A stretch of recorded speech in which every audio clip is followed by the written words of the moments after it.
Bismillahirrahmanirrahim. Alhamdulillah Rabbil Alamin. Assalatu wassalamu ala ashrafil anbiya wal mursalin wa ala alihi wa sahbihi ajma'in. Hari ini kita akan belajar salah satu daripada nama-nama Allah yang mulia, iaitulah Dzul Jalali wal Ikram. Sekarang cuba dengarkan zikir ini. يا ذا الجلال والإكرام يا ذا الجلال والإكرام يا ذا الجلال والإكرام أمتنا على دين الإسلام أمتنا على دين الإسلام. Okey, baik. Kita selalu dengar zikir ini dekat TV ataupun dekat YouTube. Jadi apakah makna zikir ini sebenarnya? Ya Dzal Jalali wal Ikram. Ya itu bermaksud wahai. Wahai Allah. Dzal Jalali, yang mempunyai keagungan. Wal Ikram, dan mempunyai kemuliaan. Jadi bila kita sebut Ya Dzal Jalali wal Ikram, bermaksud kita memuji Allah Subhanahu Wa Taala yang mempunyai keagungan dan kemuliaan. Jadi kenapa kita sebut zikir ini selalu? Kerana Allah Subhanahu Wa Taala menyebut dalam Quran, dalam surah Al-A'raf ayat 180, Allah kata apa? A'udzu billahi minasy syaithanir rajim. Walillahil asmaul husna fad'uuhu biha. Yang bermaksud hanya milik Allah, iaitulah asmaul husna. Maka bermohonlah kepadanya dengan menyebut Asma'ul Husna itu. Jadi ia bukan sekadar zikir yang kita sebut, tetapi ia adalah satu doa.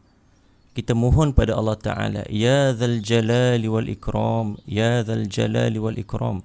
Ia adalah salah satu bentuk doa. Jadi perkara yang paling utama bila kita hendak berdoa, memohon kepada Allah Subhanahu Wa Taala, maka yang lebih utama ialah kita memohon dengan menyebut nama-nama Allah.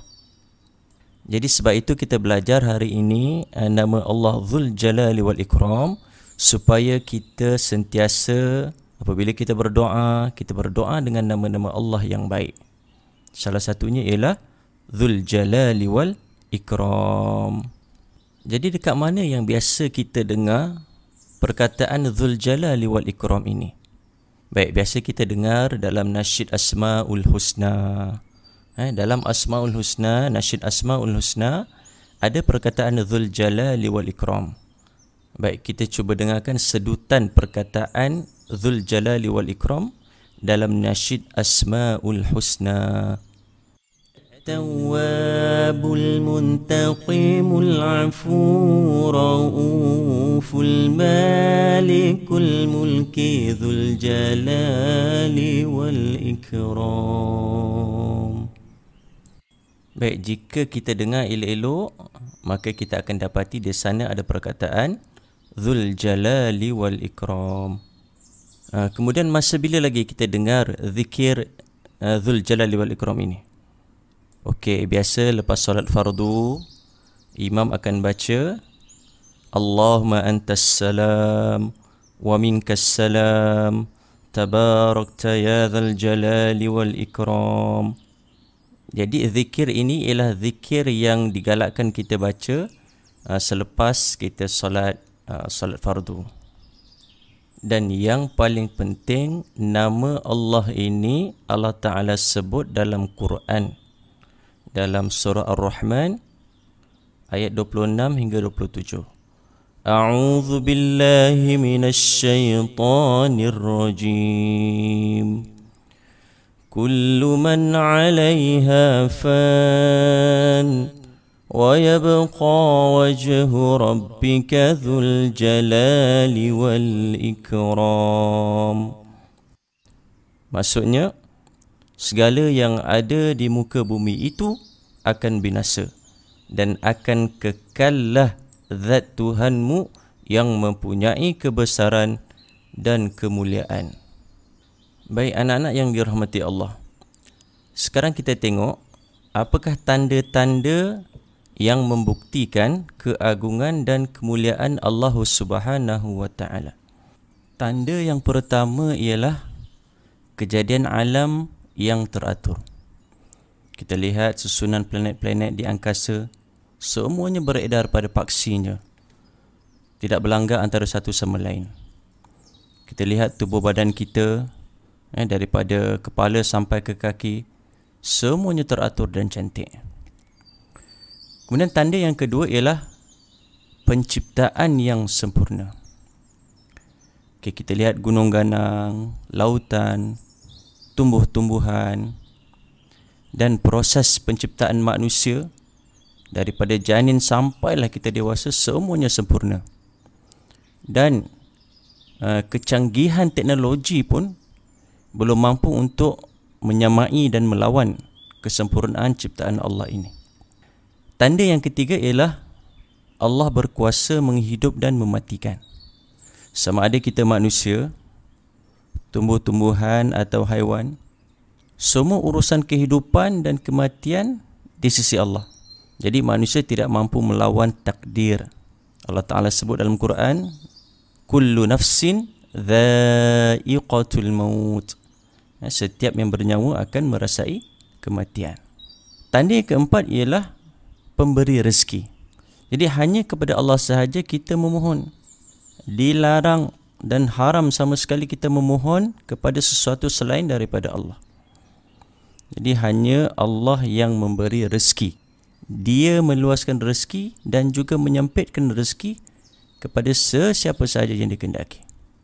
Dan tanda yang kelima ialah kehendak Allah tidak terbatas.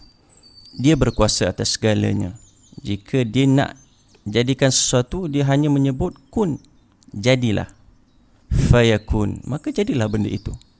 Tiada yang mampu menghalang suatu kebaikan jika Allah kehendaki, dan tidak ada yang dapat memberi mudarat sekiranya Allah tidak izinkan.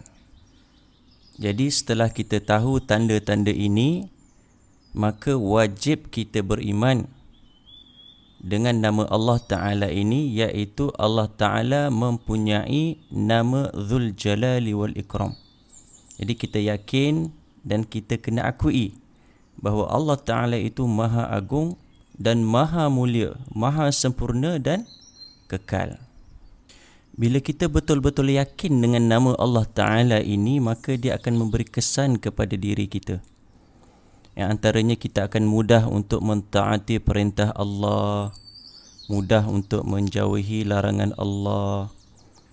Kemudian bila kita sebut nama Allah ini selalu, dia akan mendidik kita menjadi orang yang lebih tawadhu', lebih mensyukuri nikmat.